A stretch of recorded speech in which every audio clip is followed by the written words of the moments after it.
and we consider them infidels. And kill the non-believers wherever you find them. And they use verses completely out of context.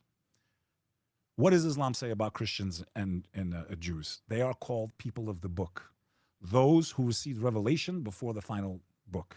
Muslims believe the Torah is the Old Testament, the book of Moses, the Psalms of David, and then the gospel of Jesus Christ. And then we believe is the final testament of God. That's what we believe.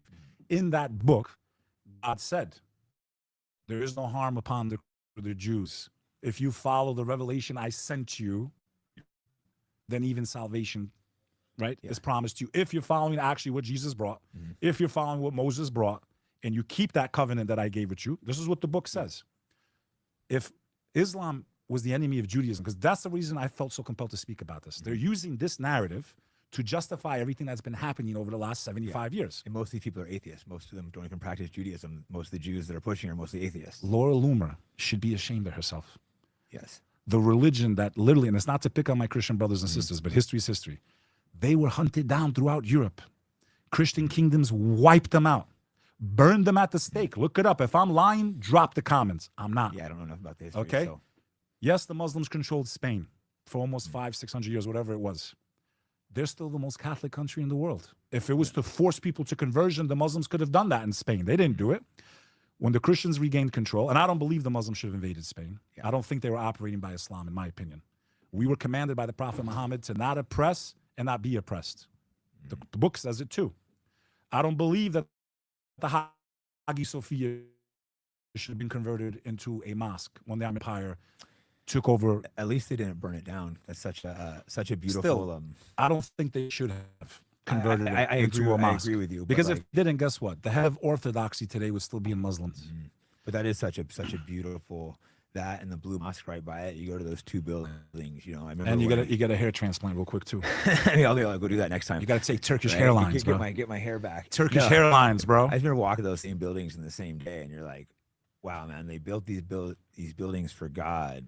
You know, I was like maybe atheist, agnostic back at the time, and you realize you can kind of feel the power of God in those buildings. You walk both of them. You walk in, you're like, wow, like humans did this for a greater power. It's just they're magnificent. We don't build buildings like that anymore. I mean, you've probably been there, right? It's just yeah, I've been to Topaki and all that. I went there. You know, the traffic in Istanbul is crazy. Yeah, insane. Sucks. But such a worse than New York ever was. Such a beautiful city. Actually, I'll touch real quick. I just want to say it's really important that you mentioned, you know, Charlie Kirk had bashed Muslims a lot, but you were still praying for him.